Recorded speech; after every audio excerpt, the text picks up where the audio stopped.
Mahigit 2 milyong pisong halaga ng shabu na kumpiska ng kapulisan sa bayan ng Dulag, Leyte. Mga baril at bala nasamsam din.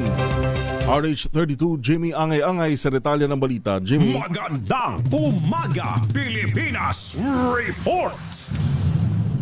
Nakumpiska ng mga kapulisan na mahigit 2 milyong pisong halaga ng shabu, mga baril at mga bala sa bayan ng Dulag, Leyte. Ito ang sinabi ni Police Regional Office 8 Regional Director Brigadier General Jisung Kapoy.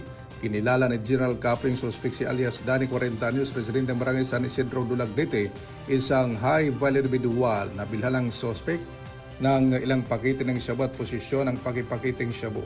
Nakumpiska rin ng kapulisan ng kalibre 45 na baril, isang magasin na may 7 bala, kalibre 9mm na baril, 2 magasin, mga holsters at timbangan.